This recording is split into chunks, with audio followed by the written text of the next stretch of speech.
నిందితులకు జీవిత ఖైదు విధించింది court. Civil contractor Vasupalli Raghava Reddy హత్య కేసులో దానికి సంబంధించిన బ్రేకింగ్ న్యూస్ చూస్తున్నారు.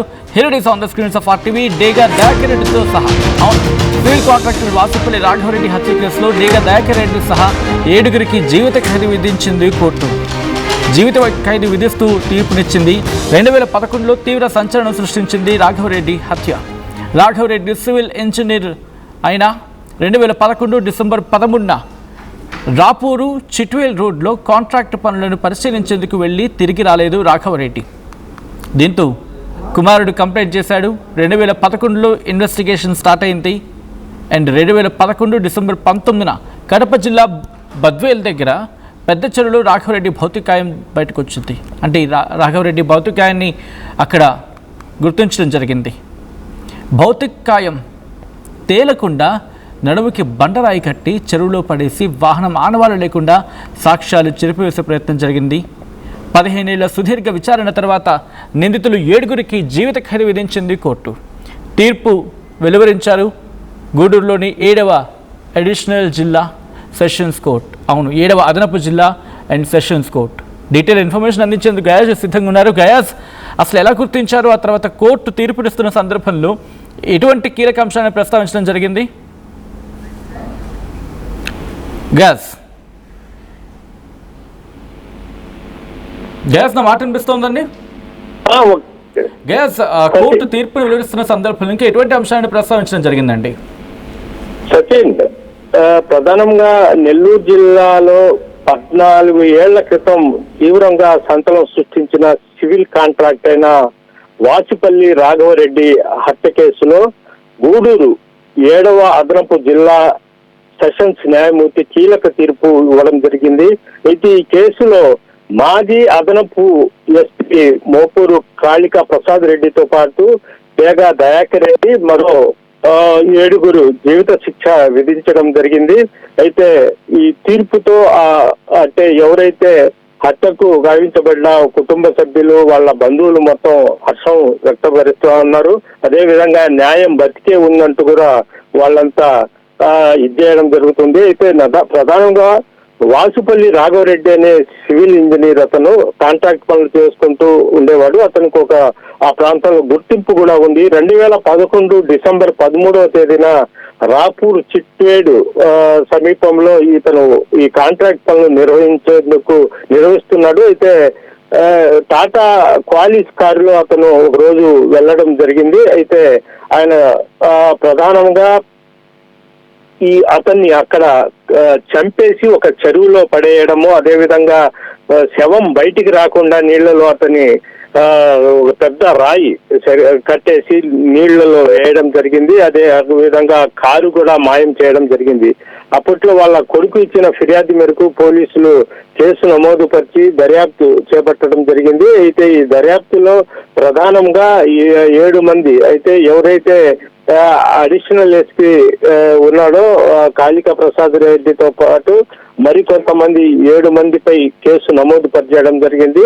అప్పటి నుంచి ఇది గూడూరు కోర్టులో కేసు నడుస్తుంది. నిన్న సాయంత్రము ఈ కేసులో తీర్పు ఇవ్వడం జరిగింది. సచిన్, అంటే ఈ తీర్పుని సవాల్ చేస్తూ ఉన్నత న్యాయస్థానాన్ని ఆశ్రయించే అవకాశం ఉందా? అంటే వీళ్లకు 7గురికి జీవిత శిక్ష పడడం జరిగింది. అయితే ప్రస్తుతం వీళ్లకు నెల్లూరు సెంట్రల్ జైలుకి తరలించడం జరిగింది. తర్వాత వీళ్ళు హైకోర్టులో లేదంటే సుప్రీంకోర్టుకి వెళ్లే అవకాశాలు ఉన్నాయి. అయితే అప్పటి వరకు వీళ్ళు జైల్లోనే ఉండాల్సి వస్తుంది. అయితే వీళ్ళు బెయిల్ రావడానికి సుమారు 3 సంవత్సరాలు పట్టే అవకాశాలు కూడా ఉన్నట్లు న్యాయవాదులు కూడా చెప్పడం జరుగుతుంది. 3 సంవత్సరాల తర్వాత బెయిల్ వస్తే మళ్ళీ వీళ్ళు బయటికి వచ్చి మళ్ళీ సుప్రీంకోర్టు లేదంటే హైకోర్టు లేదంటే సుప్రీంకోర్టులో మళ్ళీ ఈ కేసు నడిచే అవకాశాలు ఉండి అప్పటి వరకు సుమారు ఎట్టయినా 3 సంవత్సరాల వరకు మాత్రం ఖచ్చితంగా జైల్లో ఉండాల్సిన పరిస్థితి అయితే ఉంటుందని కూడా న్యాయవాదులు అయితే చెప్తున్నారు. సచిన్, రైట్. ఒక్కసారి గ్యాస్ మీ లైన్లో ఉండే ప్రయత్నించండి. ఇదే అంశానికి సంబంధించి నిందితులు రియాక్ట్ అవుతూ ఉన్నారు, దాంతోపాటు న్యాయ నిపుణులు కూడా రియాక్ట్ అవుతున్నారు. వాళ్ళు ఏమంటున్నారో చూద్దాం. మా ఫాదర్ పేరు వాసిపల్లి రాఘవరెడ్డి గారండి. 2011 డిసెంబర్ 13న మా ఫాదర్ని కిరాతకంగా కిడ్నాప్ చేసి అతి కిరాతకంగా దారుణంగా చంపి బదివేలు చెరువులో వేసిన ముద్దాయిలకు ఈరోజు 7వ అదనపు గూడూరు సెషన్ కోర్టు గూడూరులోని మాకు న్యాయం జరిగింది. ఈ కేసులో A1 అయిన డేగా దయాకర్ రెడ్డి అనే వ్యక్తికి, A2 అయిన నవకోటేశ్వర రెడ్డి అనే వ్యక్తికి, A3 అయిన అమ్మిరెడ్డి మాలకొండారెడ్డి అనే వ్యక్తికి, A4 అయిన పదిరి రమేష్ అనే వ్యక్తికి, A7 అయిన తిరుమల అనే వ్యక్తికి, A8 అయిన మోపూరు కాళికా ప్రసాద్ రెడ్డి అనే వ్యక్తికి, A9 అయిన డేగా సుచిత్ర అనే వ్యక్తికి, వీళ్ళ నలుగురికి జడ్జి గారు 14 ఏళ్ళు లైఫ్ ఇంప్రిజన్మెంట్ అంటే యావజ్జీవ కారాగార శిక్ష విధించడమైనది. ఈ కేసులో మా నాన్నగారిని చంపించడానికి ప్లాన్ చేసిన డేగా దయాకర్ రెడ్డి అనే వ్యక్తికి, అతనికి సపోర్ట్ చేసిన రిటైర్డ్ అడిషనల్ ఎస్పీ వరుస ప్రధానైన మోపూరు కాళికా ప్రసాద్ రెడ్డి అనే వ్యక్తికి, వీళ్ళందరికీ ప్లస్ వాళ్ళతో పాటు అదనపుగా మిగతా 5 మంది కలిపి మొత్తం 7 మందికి యావజ్జీవ కారాగార శిక్ష విధించడమైంది. దీనివల్ల మా నాన్నగారు 14 ఏళ్ల మా సుదీర్ఘ పోరాటానికి ప్లస్ మా నాన్నగారికి ఆత్మ శాంతించింది. మేము కూడా చాలా సంతోషంగా కోర్టు మీద నమ్మకంతో ఇన్ని సంవత్సరాలు వెయిట్ చేసిన దానికి మాకు ఈ తీర్పు వల్ల చాలా సంతోషకరంగా ఉంది. వాసిపల్లి వినయ్ కుమార్ అండి. మా ఫాదర్ పేరు వాసిపల్లి రాఘవ. రైట్, ఈ బైట్ మీరు వింటూ ఉంది చనిపోయిన రాఘవరెడ్డి కొడుకు. ఆయన రియాక్ట్ అవుతూ ఉన్నారు. దాదాపు 2011 అంటే 2026 చూడండి, దాదాపుగా ఎలా చూసుకున్నా దాదాపు ఒక దశాబ్దం పట్టేస్తుంది ఈజీగా తీర్పు రావడానికి. అంటే 10 ఏళ్ల క్రితం ఆ వ్యక్తి మాట్లాడుతున్న వ్యక్తి ఆ బాధిత కుటుంబం అది. రైట్, డీటెయిల్గా చూద్దాం ఇంకా వాళ్ళు ఏమంటున్నారో. బాధిత కుటుంబం మాట్లాడుతూ ఉంది, వాళ్ళు ఏమంటున్నారో చూద్దాం. A7 అయిన తిరుమల అనే వ్యక్తికి, A8 అయిన మోపూరు కాళికా ప్రసాద్ రెడ్డి అనే వ్యక్తికి, A9 అయిన డేగా సుచిత్ర అనే వ్యక్తికి, వీళ్ళ నలుగురికి జడ్జి గారు 14 ఏళ్ళు లైఫ్ ఇంప్రిజన్మెంట్ అంటే యావజ్జీవ కారాగార శిక్ష విధించడమైనది. ఈ కేసులో మా నాన్నగారిని చంపించడానికి ప్లాన్ చేసిన డేగా దయాకర్ రెడ్డి అనే వ్యక్తికి, అతనికి సపోర్ట్ చేసిన రిటైర్డ్ అడిషనల్ ఎస్పీ వరుస ప్రధానైన మోపూరు కాళికా ప్రసాద్ రెడ్డి అనే వ్యక్తికి, వీళ్ళందరికీ ప్లస్ వాళ్ళతో పాటు అదనపుగా మిగతా 5 మంది కలిపి మొత్తం 7 మందికి యావజ్జీవ కారాగార శిక్ష విధించడమైంది. దీనివల్ల మా నాన్నగారు 14 ఏళ్ల మా సుదీర్ఘ పోరాటానికి ప్లస్ మా నాన్నగారికి ఆత్మ శాంతించింది. మేము కూడా రైట్, అది ఆ కుటుంబం మాట్లాడుతూ ఉంది. ఇదే అంశానికి సంబంధించి న్యాయ నిపుణులు కూడా మాట్లాడుతున్నారు. బట్ ఆ రియాక్షన్ చూసే కన్నా ముందు ఒకసారి మా ప్రతినిధి గయాజ్ దగ్గరికి వెళ్తూ ఉన్నాను. గయాజ్, ఇప్పుడు ఎంక్వైరీకి సంబంధించి మాట్లాడుకున్నా అంటే అసలు ఎందుకు ఇంతటి దారుణానికి ఒడిగట్టారు అప్పుడు అనేది వినిపించే మాట. అసలు ఏం జరిగింది, ఆ కుటుంబం ఏమంటూ ఉంది, ఇంకా ఎవరైనా ఉన్నారా ఈ కేసుకి సంబంధించి? సచిన్, ప్రధానంగా ఏంటంటే అప్పట్లో ఎస్ఐగా అంటే నెల్లూరు జిల్లాలో ఎస్ఐగా పనిచేసిన కాళిక ప్రసాద్ రెడ్డి, అతను అప్పట్లో చాలా మర్డర్ కేసుల్లో సంచలనాత్మకంగా రాష్ట్ర వ్యాప్తంగా సంచలనాత్మకంగా కలిసిన ఫాతిమా భర్తను చంపిన కేసు కూడా అప్పట్లో సంచలనం కలిగించింది. ఇలాంటి కేసులు కాళిక ప్రసాద్ చేసిన అతను అదనపు ఎస్పీ స్థాయికి కూడా ఇచ్చేయడం జరిగింది. అయితే ఇతనికి అదే విధంగా ఈ రాఘవరెడ్డి మధ్య కొంత ఈ ఆస్తి గొడవలు, ఫైనాన్షియల్ గొడవలు ఉన్నాయి. ఈ నేపథ్యంలోనే కాళిక ప్రసాద్ అదే విధంగా వాళ్ళ బంధువులు మొత్తం కలిసి ఒక పథకం ప్రకారము ఇతన్ని హత్యకు కుట్ర చేశారనేది కూడా ఇది. అప్పట్లో 2011 డిసెంబర్ 13వ తేదీన ఇతను రాపూరు చిట్వేలు రోడ్డు పనులు అప్పుడు జరుగుతున్నాయి.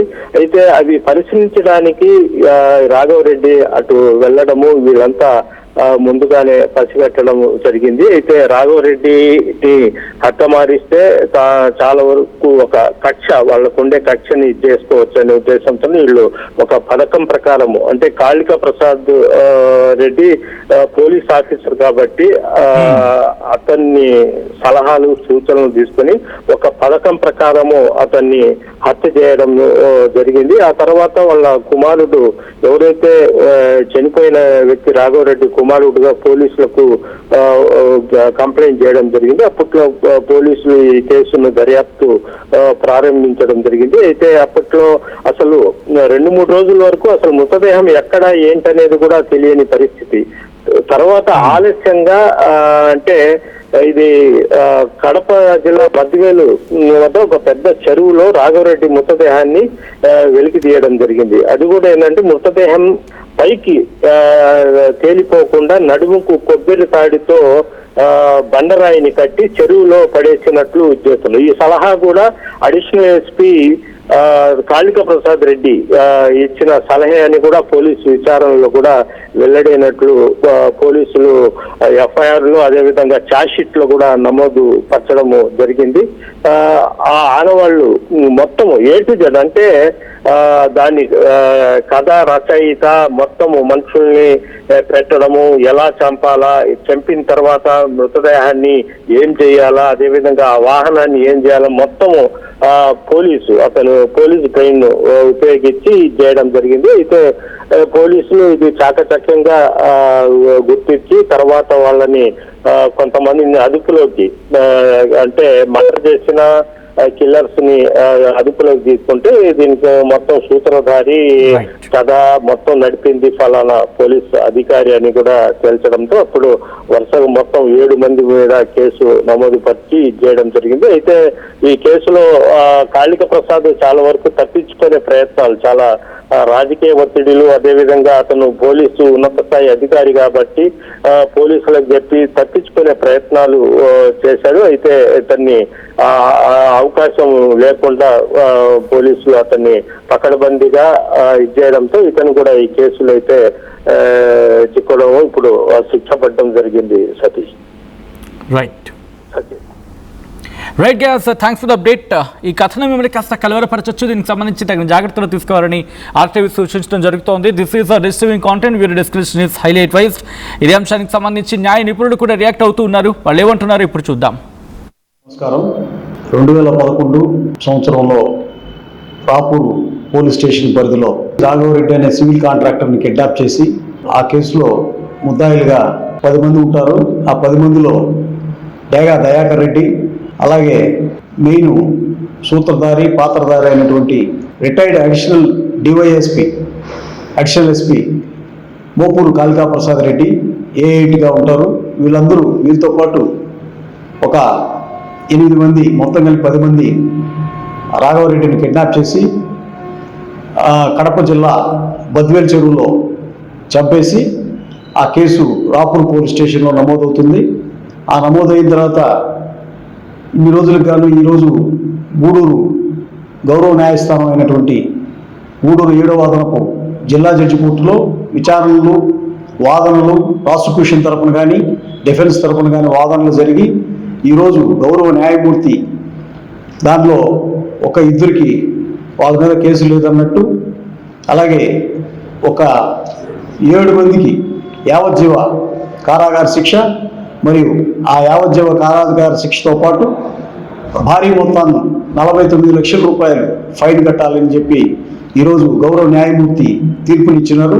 దీనికి సాక్షుల్ని సకాలంలో ప్రవేశపెట్టి ఇన్వెస్టిగేషన్ ఆఫీసర్ అయినటువంటి అబ్దుల్ కరీం గారు, అలాగే రాపూర్ పోలీస్ సిబ్బంది, కోర్టు మానిటరింగ్ లైజెన్స్ సిబ్బంది అయినటువంటి దానం మల్లికార్జును మరియు ప్రాసిక్యూషన్ కేసుకు సంబంధించిన వివరాలన్నీ ఏర్పాటు చేయడం జరిగినది. కాబట్టి ఈ తీర్పు వల్ల సామాన్య మానవుడికి కోర్టుల మీద టోర్నమెంట్ ముందు పెయింట్ ఎలా చేస్తాం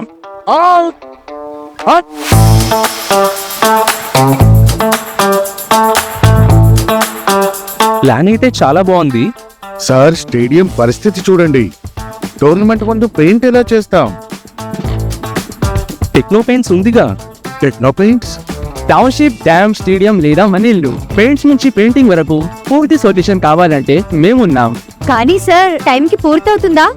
రోజుకు 23 లక్షల స్క్వేర్ ఫీట్ పెయింటింగ్ చేయగల సామర్థ్యం, 5,000 మంది స్కిల్డ్ లేబర్ టీం మా వెంట ఉంది. 23 లక్షల? అవును. ప్రపంచ స్థాయి రంగులు, అద్భుతమైన షేడ్స్ తో భారతదేశపు అసలైన పెయింట్ మరియు పెయింటింగ్ శక్తిని మేమే. VR techno paints. Techno paints.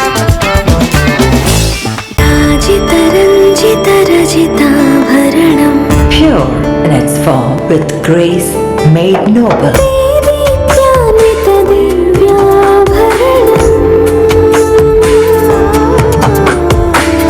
स्वर्णसमुन्नत शाश्वत स्वर्णम्